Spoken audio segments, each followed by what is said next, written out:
Hello, everybody. I am just going to wait for more people to join the webinar, but if you're here already, you are indeed at the GEM webinar on women's entrepreneurship. We should be starting in just a few seconds. We're just going to wait for more participants to join. And thank you for joining.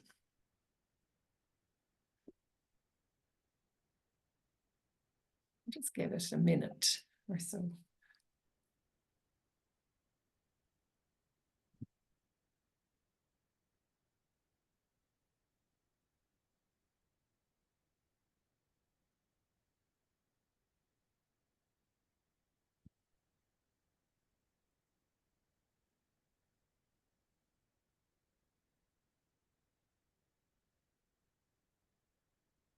Okay. So I think we can actually start the webinar. Welcome to all of you who've signed up for this webinar. It's about women's entrepreneurship, insights and trends over the past 25 years. And it is really appropriate to do this today because it is actually International Women's Entrepreneurship Day. So we aimed to actually contribute to this wonderful celebratory day by bringing our well, I would say almost iconic women's report to your attention. I'm just going to do a brief introduction on GEM. GEM is, in case there are people out there that are not too familiar with GEM, you should know first and foremost that we are a consortium of national country teams. We have some of the representatives of those country teams today here with us. And they are primarily associated with top academic institutions. We carry out survey-based research on entrepreneurship around the world. In fact, GEM is the only global research source that collects data on entrepreneurship directly from individual entrepreneurs. This is our major differentiation factor, I would say. Our adult population survey provides analysis on the characteristics, motivations, and ambitions of individuals starting businesses, and then also on social attitudes towards entrepreneurship. And our national expert survey looks at the national context in which individuals start businesses. And our unique tools actually benefit numerous stakeholder groups, amongst which are naturally academics, but also very importantly, stakeholders. Women's entrepreneurship was studied from the very outset in GEM's first global report. We now have data for 25 years of data. We started in 1999 to collect data about women. And the first actual women's report was produced in 2005. So today we're going to talk to you about the 12th GEM Women's Entrepreneurship Report, although I should mention that we find that this is such an important topic that in the last few years we have started producing this report annually. The impact of this report is tremendous, is leveraged, as I said, by policymakers all over the world. We have actually seeded a great number of studies on gender and entrepreneurship. In fact, we ran a little bit of a check before this webinar and found that over 4,000 journal articles with a combination of GEM, Global Entrepreneurship Monitor, and gender was in the title or the abstract. 4,000, that's quite some impact. So in other words, we have inspired a growing body of research on women's entrepreneurship in countries around the world. This is our new, spanking new, uploaded today, 2023-24 Women's Entrepreneurship Report. We're very proud of this. We call it, the subtitle is Reshaping Economies and Communities. And we, as I said, this is our contribution to Women's Entrepreneurship Day. So next, yeah, we would like to thank very much our report sponsors, the amazing Cartier Women's Initiative that promotes ambassadors in entrepreneurship, women entrepreneurs from all over the world. And we have been in partnership with Cartier Women's Initiative for a few years now, 4 years now. The Frank and Eileen Center for Women's Entrepreneurial Leadership, that is at Babson College. And we have Shakenna Williams, who is the executive director of that center with us today. I will be introducing people in a moment. And then the Haute École de Gestion, the School of Management in Freiburg, Switzerland, that has a particular focus strategically on women's entrepreneurship. To introduce myself, I am the executive director of GEM, and I will be moderating today's webinar. Amanda Elam is with us. Hello, Amanda. Amanda is actually a research fellow at Babson College, but she is also an entrepreneur in her own right. And she has been writing the report with us for the last 4 years or so, I think, Amanda. And then we also have Christelle Comair, who is based at the Royal University for Women in Bahrain. She's the head of the Women's Research Center, but she is also the leader of our GEM Bahrain team. It's a really relatively new GEM team, so we can get a nice fresh perspective from Christelle. Natanya Meyer, GEM South Africa has been with us for quite some time, a very, very long time, in fact. Natanya, not as long as GEM South Africa, but we're delighted to invite her here today to speak from the Stellenbosch Business School. Donna Kelley is, however, someone who has been with GEM a very, very long time. She has worked with several teams, including the GEM USA team and the GEM Saudi Arabia team. She's here today to mainly represent the GEM Saudi Arabia team, and she is based at Babson College. Shakenna Williams is the executive director, as I said, of the Frank and Eileen Women's Leadership Entrepreneurial Leadership Center at Babson. And welcome to you, Shakenna, and thank you for being with us. I'm going to now hand over to Amanda, who will bring us through some of the highlights on the report before we start picking it apart, Amanda. No, I don't mean that. Before we start giving some additional perspectives. Thank you so much, Amanda. All right. Well, I'm just going to share some highlights from the report. The report is goes much more in depth on many of the touch points we'll discuss. First of all, there were 45 countries surveyed in the adult population survey in 2023. Startup activity for women across all of the countries involved. The average was 10.9% compared to 13.8% for men. So that gives us a gender gap of about 21 points. And this is pretty consistent with what we've seen over the last few years. Importantly, parity or higher was observed for 5 different countries. So China, Colombia, Ecuador, Lithuania, and Thailand actually saw startup activity at similar rates for men and women, or women were starting businesses at higher rates. So these are trends we're very interested in. The largest gaps, so places where women are starting businesses at considerably lower rates, the gaps of, for example, 40% or more. So the women to men represents a ratio.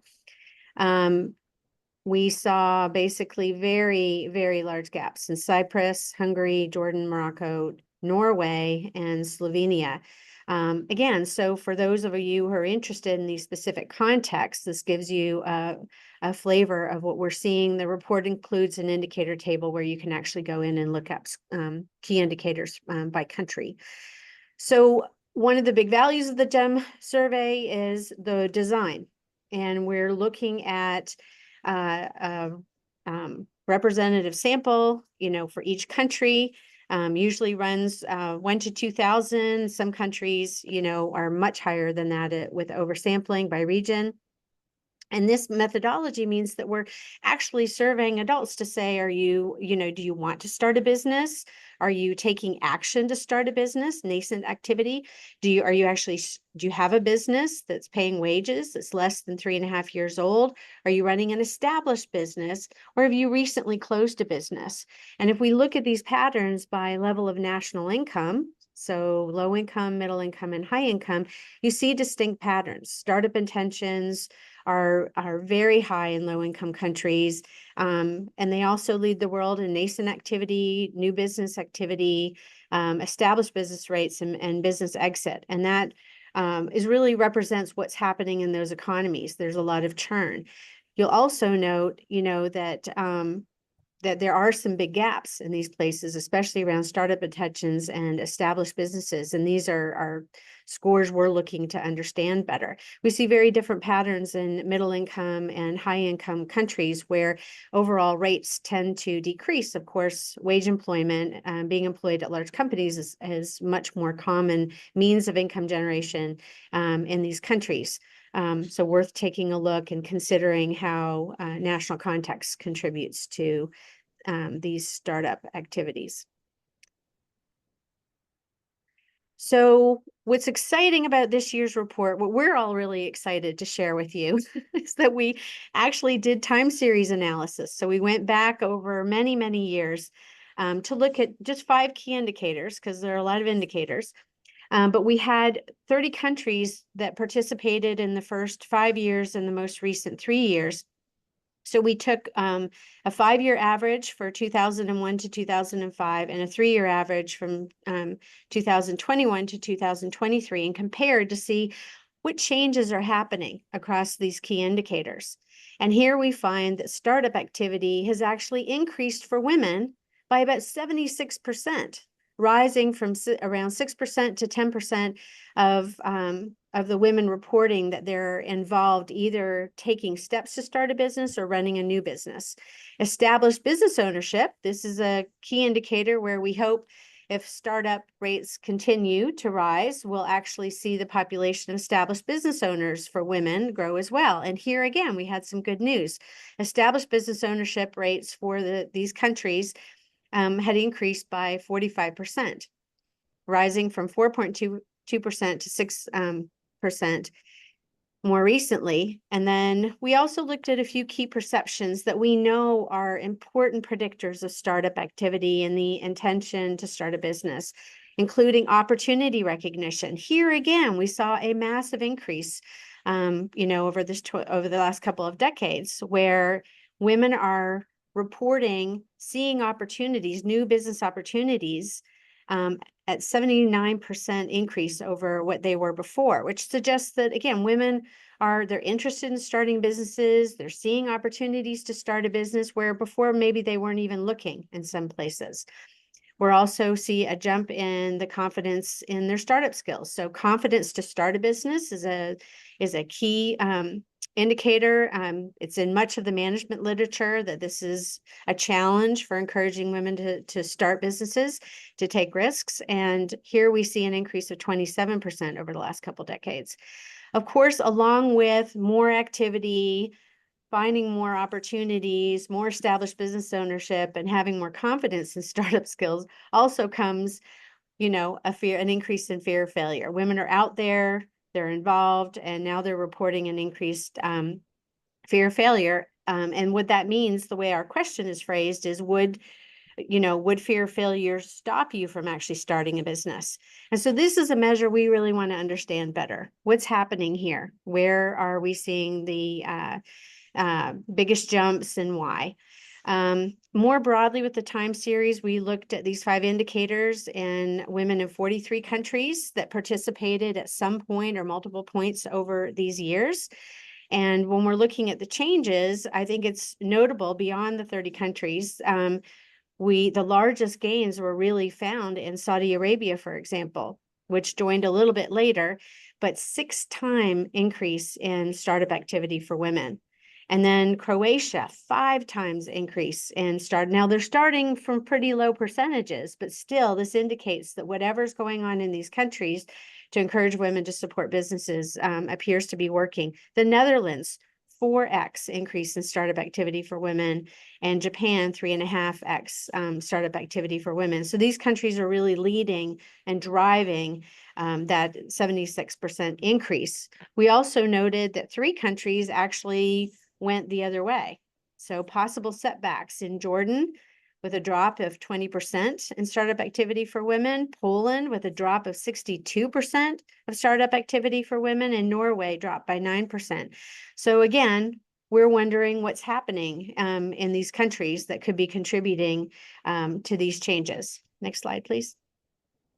Of course, part of our mission with the GEM Women's Report over the last few years is really to change the narrative around what we're doing, how we're understanding women's business startup activity. And I think this is a really important measure, is that for years we've been saying, comparing rates for women and men, and we're saying women trail men, women trail men, women are behind men on their activity rates. But if we change the way we look at the data, and we look, for example, at the gender composition of categories of businesses, so this is basic segmentation, we get a very different story. And I think this story plays very differently, especially for policymakers. Instead of saying women aren't doing something as much as men, instead we're saying women are right out there with men, creating jobs, driving innovation, right? Involved in internationalization and export startup activity, as well as focusing on international and national markets. So they have big aspirations. So we're approaching, a very balanced line around, 50-50 for innovation, job creation. Women still are starting much smaller companies, and that, of course, is something we see across economies. Women are more likely to be solo entrepreneurs. And so this is a different way of telling the story. Instead of saying women need our support because they're disadvantaged, we're saying women need our support because, against all odds, they're making a big impact on their communities and their nations. And with support, they'll be able to do even more and be more successful. Next slide, please. So one of the key trends, I think, worth noting around high growth startups, so startups aiming to create a lot of jobs in the next 5 years, is that in high income and middle income countries, these entrepreneurs have a tendency to be a little bit younger, right? So they're more likely to be in that 18 to 34-year-old category. Whereas in low income countries, they tend to be a little bit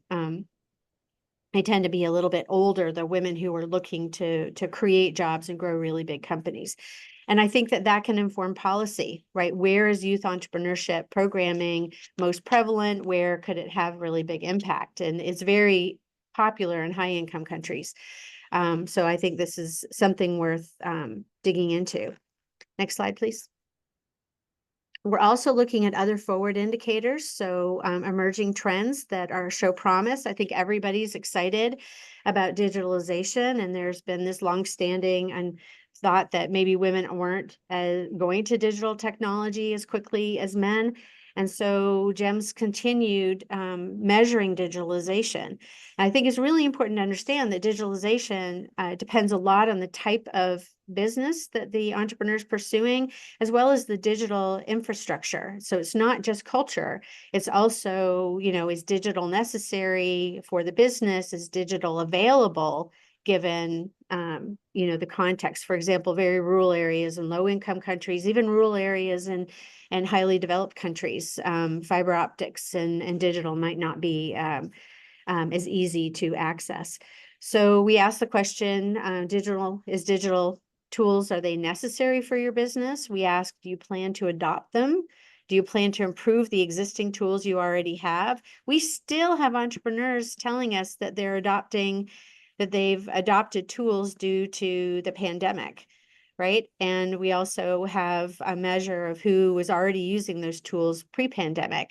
And I think we see some of the most exciting shift data in the low-income countries there, where pre-pandemic adoption was there was a bit of a gap there for men and women, and that seems to have resolved, especially as women are reporting higher rates, not only of pandemic adoption, but plans to approve. So I think these data at high level are indicative that women are adopting, using, driving growth through the use of digital tools as much as men. And then women in India, Luxembourg, and Sweden were the most likely to say that digital tools were not necessary. So drawing attention to particular contexts where we might want to understand what's going on there. Is it infrastructure? Is it the business? And then with great excitement, women in Iran, Latvia, and Romania, you know, they were only half as likely to say that that digital tools were not likely, right? So they think it's very necessary for what they're doing. Next slide, please. Okay, so we're following digitalization. We're also really interested in how women are participating in technology sectors, right? And this is actually where we see some of the biggest gaps across all countries in the GEM program. Women were only close to parity with men in 3 countries, Iran, Jordan, and the United States. In the rest of the world, women are not participating, which suggests that they're not helping to develop the technology platforms that are going to support and help businesses grow. And it also suggests that women may not be applying the tools to key sectors. So there could be some untapped potential there to support STEM programming for women and get women better understanding how they can apply tools. And I'll say, you know, from personal experience with the Cartier Women's Initiative and with Babson programming, the WIN Lab and Be Well Lab, we're seeing women apply digital tools very aggressively in sectors where women historically play, you know, government, social services, health, education. And so there's some really exciting businesses happening, you know, in health tech and health IT and edge tech, that kind of thing. So this is an important area for people to look at. Next slide, please. And then finally, of course, access to finance. We know it's a problem globally. You know, Jem, we have one key measure in there that's proving to be very useful for understanding access to finance, and that is how active are women as investors in formal angel. So this isn't formal VC, this isn't private equity per se, but this is informally how many women are out there actually supporting and engaging businesses, and how much money are they investing on average. And so what we know here is that women are quite a bit less active than men when it comes to investing.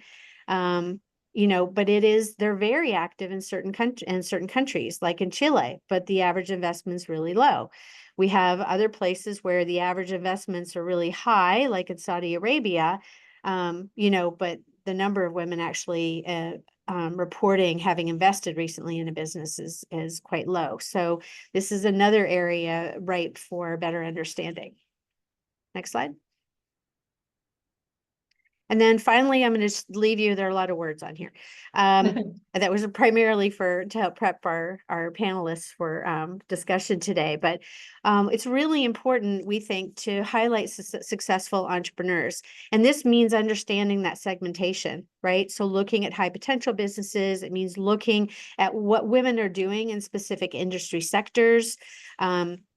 And really getting the stories of the successful women out there. And on a personal note, I've done some keynote, you know, lectures at conferences and at universities where the audience is primarily young women. And the last thing I want to do is get in front of that audience and tell them every reason why they're going to fail, right?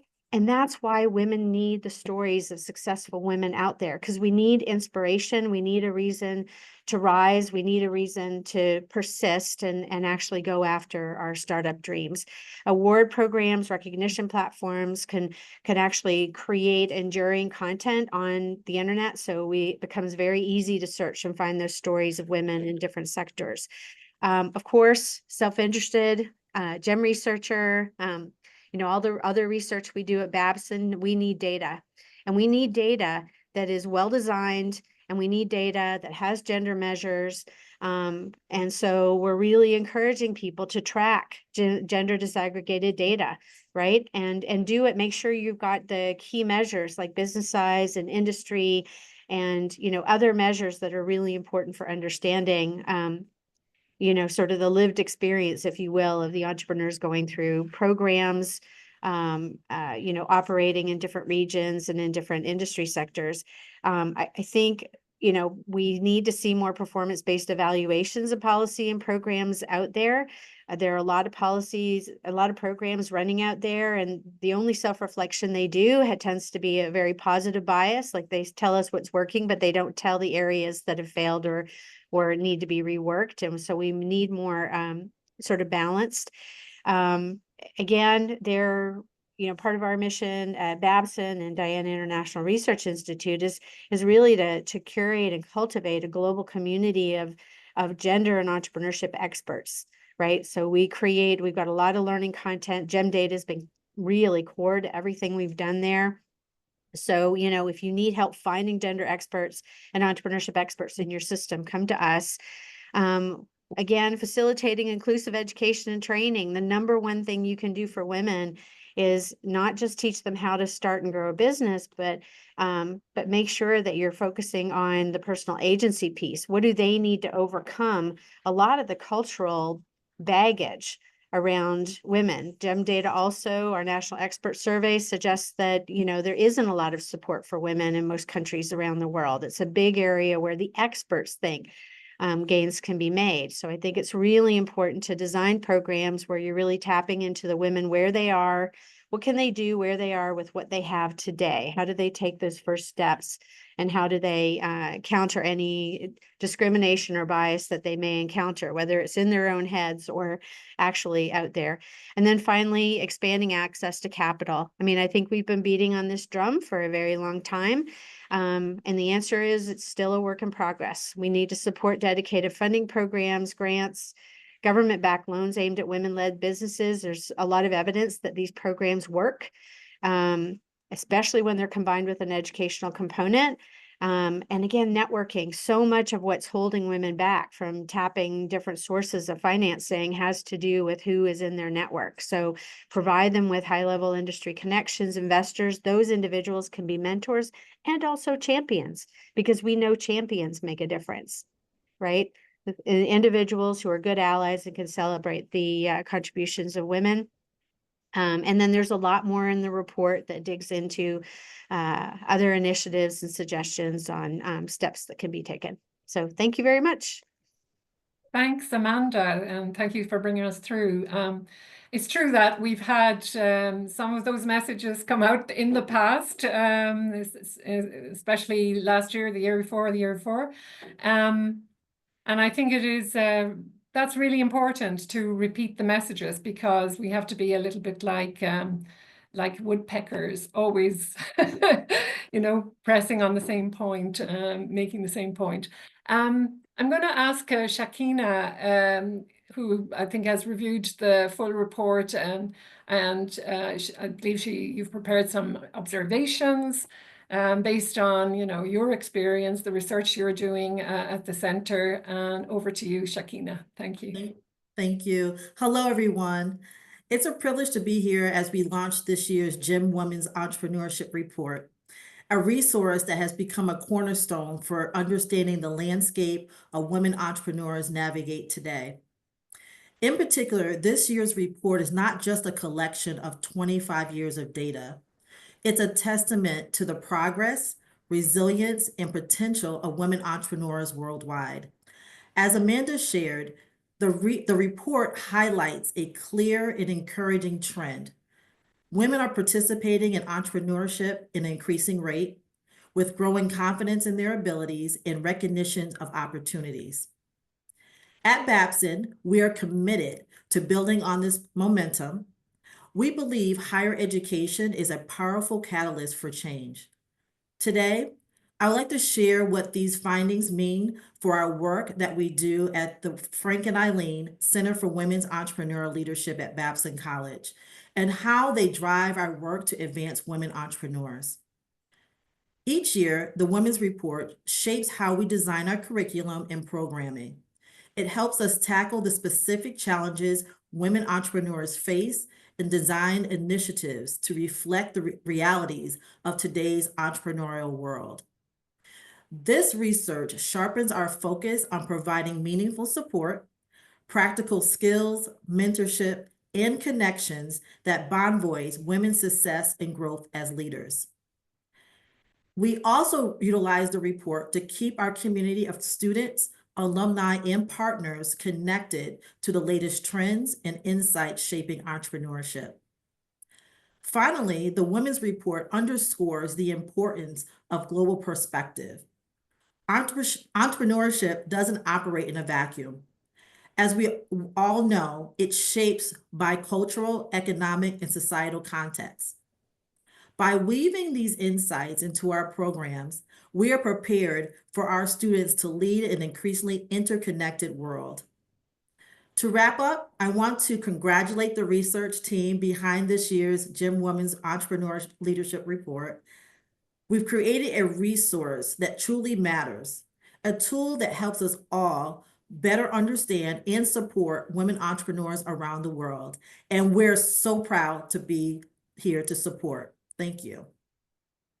Thank you, Shakenna. We are very proud to have you on board as a sponsor and a supporter of this report. I should mention that Babson College in general, first of all, is a founding organization of GEM and has provided massive support to GEM over the years. In fact, GEM would not be what it is today without Babson College, and you are part of that, Shakenna. Thank you so much. I'm going to go right now to Christelle, who is probably one of our newest members in GEM, and ask you, Christelle, to maybe talk about anything that you've heard that particularly resonates with your own experience and research. I know you have only 1 year of research with GEM, but you can maybe build that in somewhat. So over to you, Christelle, give us that national perspective. And before I do so, by the way, you may of course ask questions, and please put your questions in the chat. Let me start with one question. Have you seen women's entrepreneurship grow in your country? And maybe you can give us some comments on that in the chat. Questions are also welcome. And over to you, Christelle. Thank you. Thank you, Eileen, and good morning, good afternoon, and good evening to everyone. First of all, thank you so much for having me today. I'm really delighted to be part of this distinguished panel. Of course, for us as the Royal University for Women and the Women's Research Center, it is a very important report. Thank you, Amanda, for the very interesting presentation as well. This is our first year, as you said, Eileen. We're very excited about it. And the very fact that an all-woman university and a women's research center is leading the GEM study in Bahrain really tells you about the ecosystem that exists in Bahrain when it comes to focusing on women empowerment and women advancement. So I won't disclose our study's result yet. So next year we'll have the launch of our national report and our GEM Women's Report. But I can tell you of a few initiatives that are launched here in Bahrain when it comes to supporting women empowerment. There are a lot of programs that are public and private driven. This is a very good experience to share with other countries. So we have institutions like the Supreme Council for Women and Tamkeen and other programs that have been targeting women. One of the initiatives, for example, is the Riyadat Incubator. It's the first regional incubator that is targeting a woman specifically. So this is one of the champions initiative, as Amanda said, that we need to highlight. Now, of course, looking at the recommendations of the report and data collection and research is one of its highlights.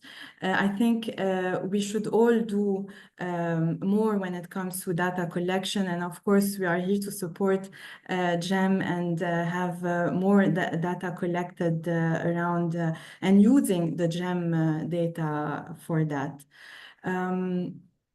Finally, I just want to congratulate Amanda and the researchers on this fantastic report.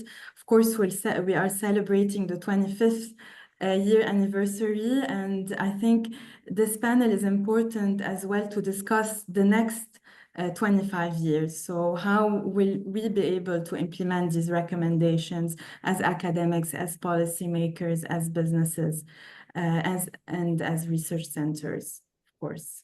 Thank you. Thank you, Christelle. I really like that question. We'll definitely come back to it. For the moment, I'm going to now move to another part of the world, Natanya. Natanya is actually part of the main authorship team. She worked in close collaboration with Amanda for the Women's Entrepreneurship Report. So Natanya, can you also give us maybe a perspective from South Africa, being as you know, you have a little bit more track record and GEM data to draw on. So yeah, please do go ahead. Yes. First of all, thank you very much for including me in the global reports. I think this was really a highlight of my career so far, and I really enjoyed it. As Eileen said, South Africa has been part of the GEM. I think we received our 20th award, or the 20-year award in Morocco. Unfortunately, I've only been involved about 3 years of that. But I'm very, very proud to say that during this 20 years, South Africa never produced a woman-only report, and we did it this year for the first time. So it was fabulous for us to also focus a little bit on women and look at all the results, just as we've done in the Women's Global Report. And I think some of the highlights that we can bring from a South African perspective is we have similar problems globally. I think maybe it just alters or differs on magnitude, but things like access to finance, cultural barriers, and specifically in South Africa, the overrepresentation of women in low-profit informal sectors is a big problem. And this also aligns with previous studies in my own capacity that I've also done on women in South Africa before the GEM actually looked at us, just to also showcase how accurate the data that we actually get from the GEM is. And women in South Africa face significant systemic barriers, unfortunately. But I think something that's also came out from the global report is that their resilience and innovative approaches to business are definitely commendable. For instance, we can see that the total early entrepreneurial activity rate has jumped slightly, although it's not significant, but at least it went up from 7.9 in 2022 to about 9.7 in 2023. Still very low, still not where we want to see it, but at least it's demonstrating some progress, but also underscores the need for additional targeted support systems. So I think also working with the global report and seeing some of the data from other countries, we are all stuck with similar problems, maybe just a different magnitude. So I think the work that we are doing, and especially the recommendations, and we can all learn from from other countries' recommendations as well, and hopefully, apply it. As Christelle said, what are the next 25 years going to hold for us, and how will we improve the state of women entrepreneurship in not only globally, but obviously in our own country. Okay, thank you, Natanya. I'm just noticing the absence of questions or even comments in the chat. So please don't hesitate. Please do come in there with even your own experiences. As I said, have you seen women's entrepreneurship grow in your country? What's the status? We've had 2 country perspectives so far. Now I'm going to ask Donna, who is actually the most long-standing member of GEM present here, to give us a perspective mainly from Saudi Arabia, but if you can weave in the United States as well, that would be absolutely fantastic. And Donna, one of the questions I keep getting is what accounts for these changes in these incredible changes in Saudi Arabia.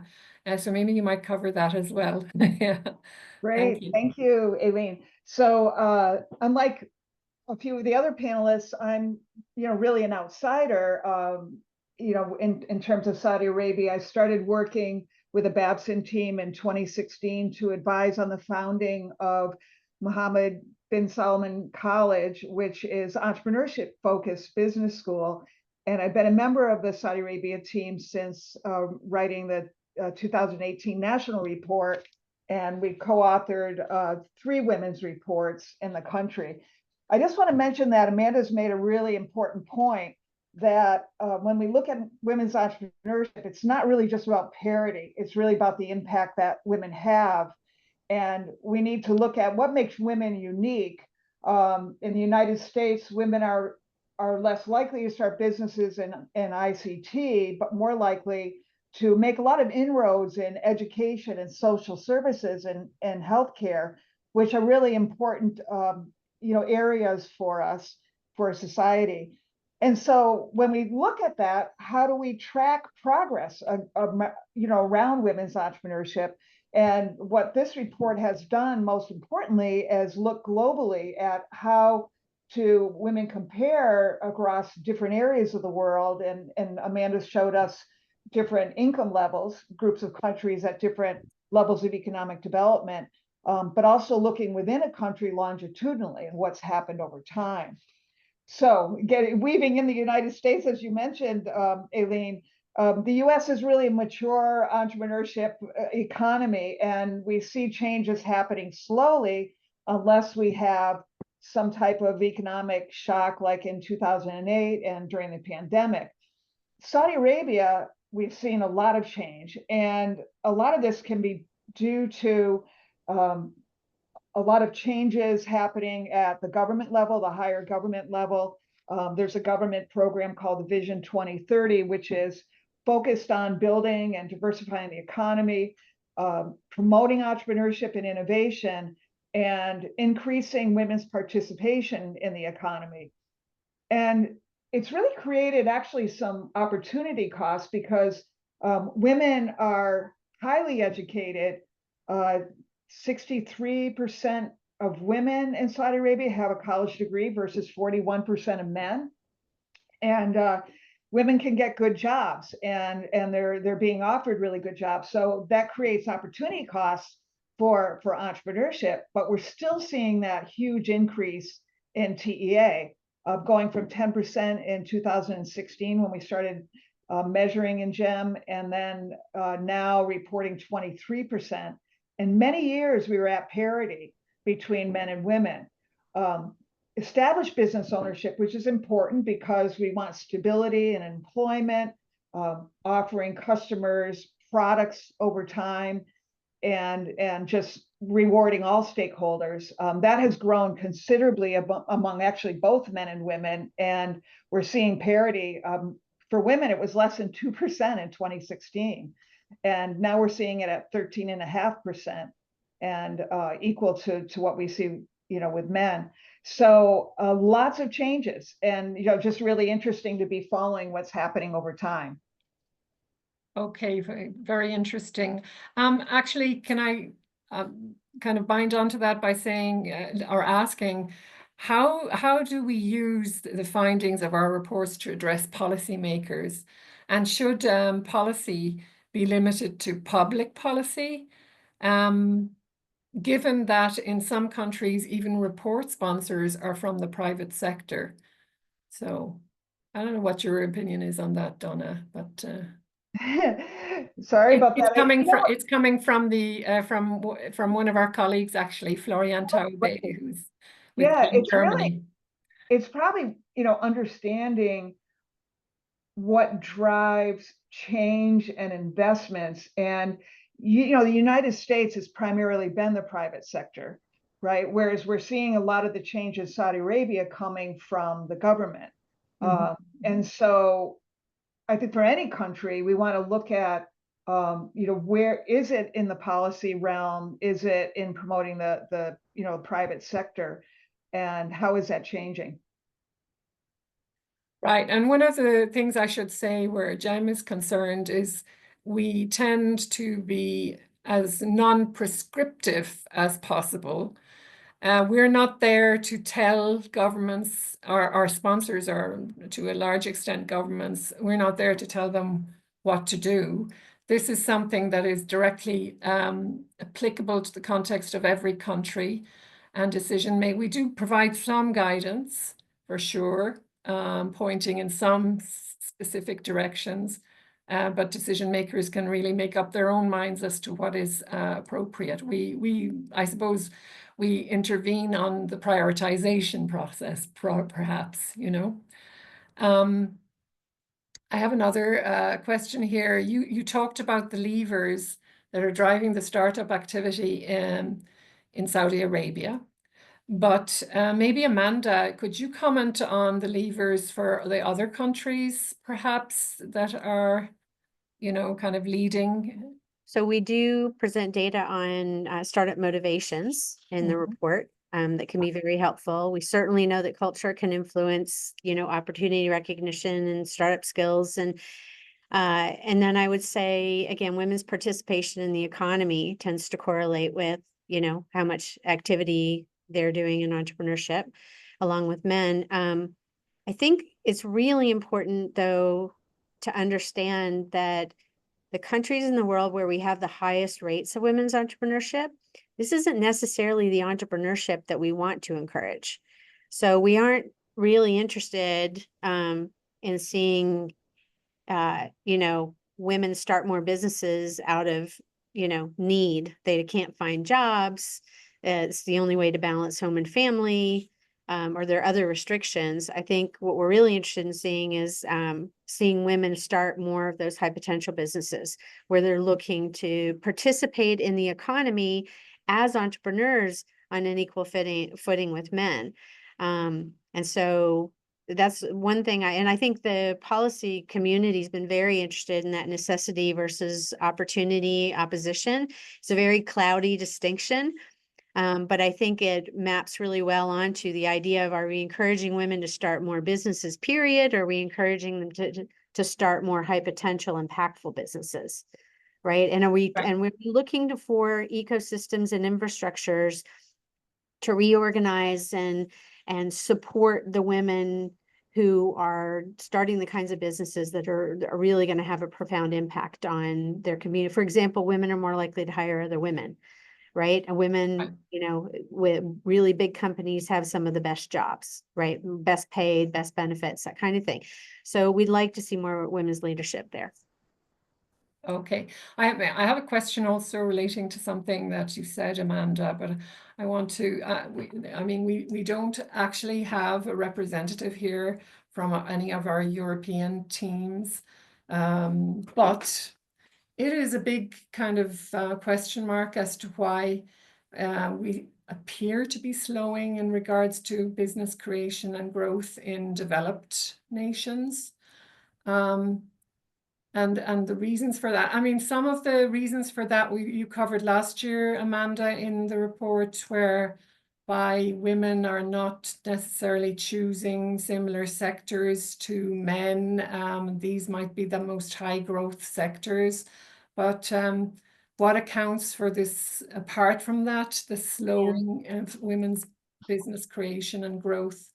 Well, I know that a number of us can respond to that. I think part of what we're seeing globally is in developed countries in particular, we're seeing an overall slowdown for men and for women, and sectoral shifts matter a lot.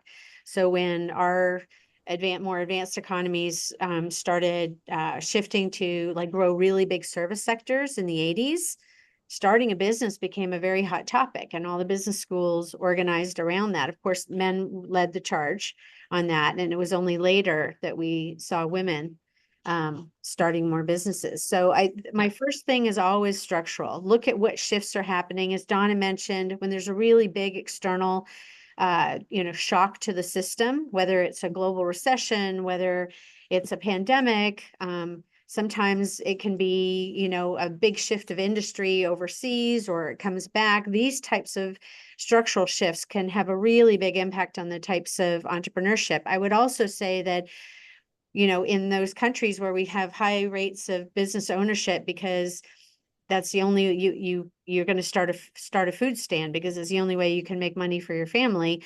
We're hoping that actually more economic opportunities do emerge, so people have alternatives for more stable employment opportunities, and that also the economies grow in ways so that they have more opportunities to start promising sustainable businesses over time, right? Our exit rates tend to be higher in these very early stage economies where there's a lot of churn. There's a lot of uncertainty.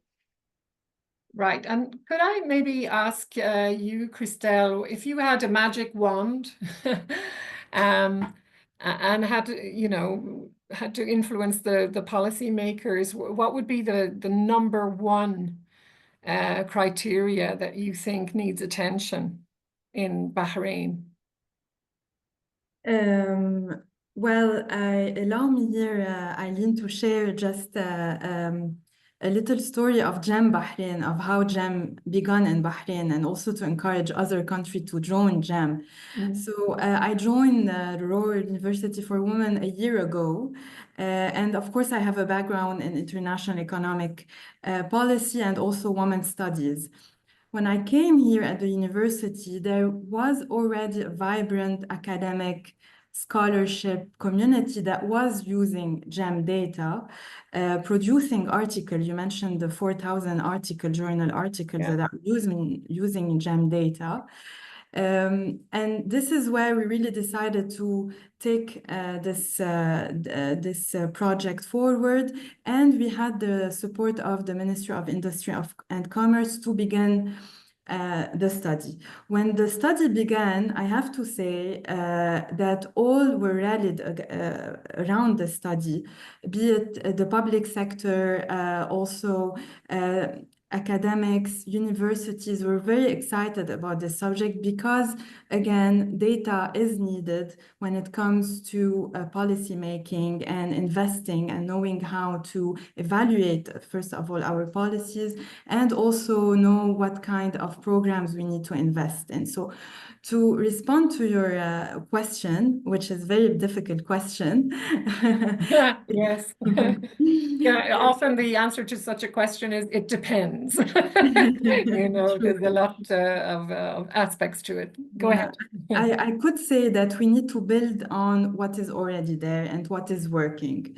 So, for example, one thing that is really working is the digitalization that we're saying. And Amanda, 2 weeks ago, gave a very good presentation at a conference in Oman that we co-organized, and we discussed how digitalization today in the GCC is really an opportunity for women to be empowered when it comes to the entrepreneurship ecosystem. So we need to look at what is already working and build on these initiatives to make sure that on the long run, of course, supported by the data that we're trying to produce, to see that progress is sustained. And this report today shows that after 25 years, we have progress. So we are seeing a progress all over the world, be it in the GCC, of course, and should really keep an eye on the GCC because you will see, I think, a very good progress when it comes to women entrepreneurship with all the changes that are happening,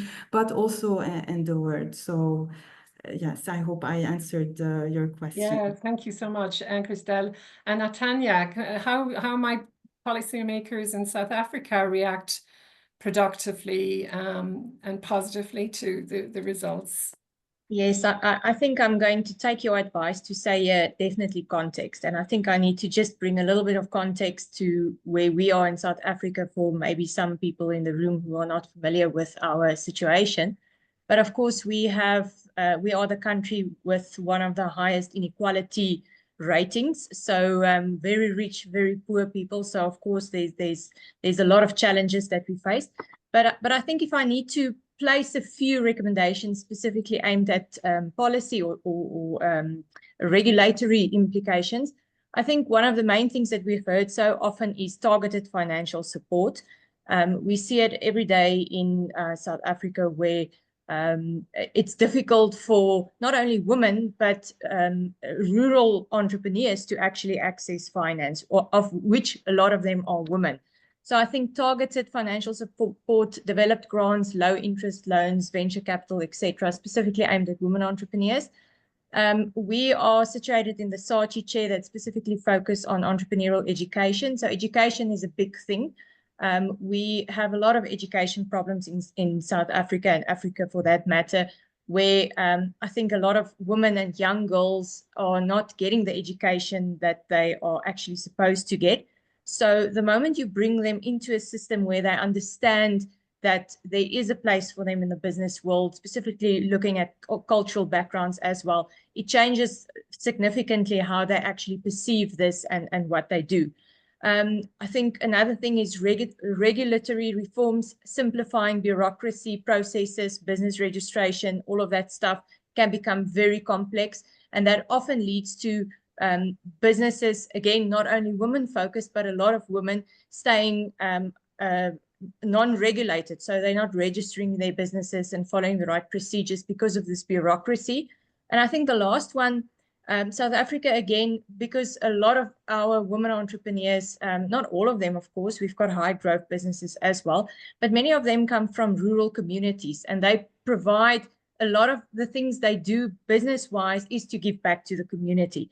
So public-private partnerships is definitely something we need to look in more, encouraging collaboration between government, cooperatives and NGOs, specifically to provide mentorship training and resources for these women. And again, you might look at rural versus higher growth businesses, and there might be a different set of regulations or policy implications for these different types of women entrepreneurs. But we are really focusing a lot in our rural economies, because these women many times, if not most of the times, do what they do to actually give back to the community. And this provides a significant positive effect on local communities.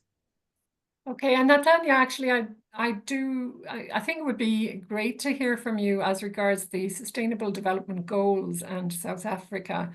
Do you have a perspective on that? How does women's entrepreneurship contribute to the Sustainable Development Goals in South Africa?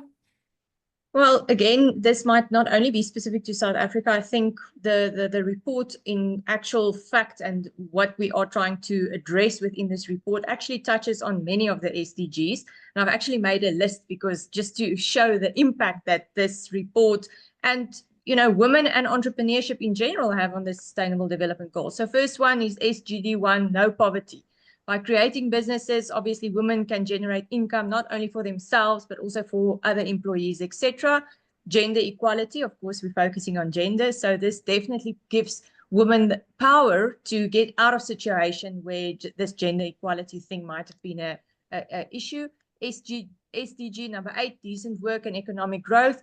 Women-led businesses add to job creation and foster inclusive economic growth. That's very, very important, specifically in developing countries. And I think not only in developing countries, but also in developed countries. Another one, SDG number 9, industry, innovation, and infrastructure.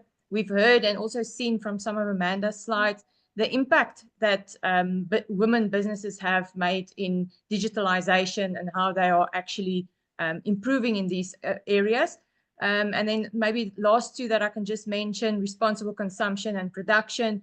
Women entrepreneurs often prioritize sustainability. And I was also fortunate to work on the Global Sustainability Report, and we've picked this up again, also in our South African report, that women tend to be more sustainable and focused on this. So this definitely adds to that. And then the last one, partnership for goals. Women entrepreneurs often engage in collaborations with local communities, organizations, and governments.